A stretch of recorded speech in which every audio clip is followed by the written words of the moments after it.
Jesus had this perfect picture of what well-being looked like. And what he said, and he was actually quoting from way back, like 800 years before, like Moses, some of the early teachers of the faith.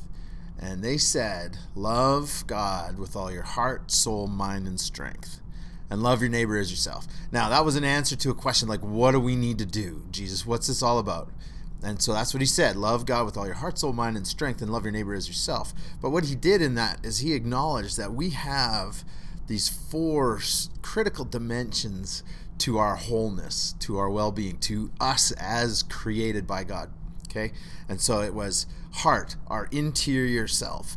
We might look at it as like emotional health, but it was even more than that. It was like the core of who we are inside. Okay? So he had the well-being of our heart. He had the well-being of our minds. Okay? So our mental health in some ways, but the way we think, right-mindedness, like the upright mind. So he had heart, mind, strength. He had all of our body, our physical body. Worship God, love God with all of our physical body. Make sure that's healthy and whole.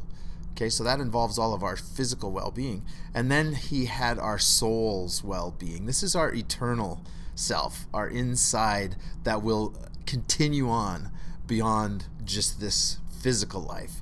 That we have this eternal self that we can love God with and we need to take care of to be the whole person that God created us to be. So he's got these four dimensions of well-being: heart, soul, mind, and strength.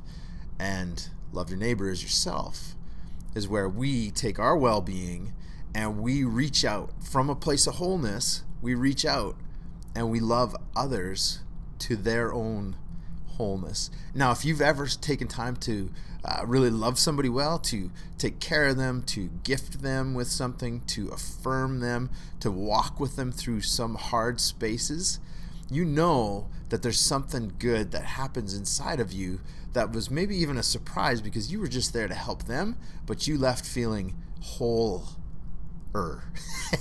More whole, right? Because we are meant to love others, and that's part of our wholeness as well. And all of that leads to this perspective of hope that there's good in this world. In the words of Samwise Gamgee from Lord of the Rings, there's good in this world, Mr. Frodo, and it's worth fighting for. And that's our hope.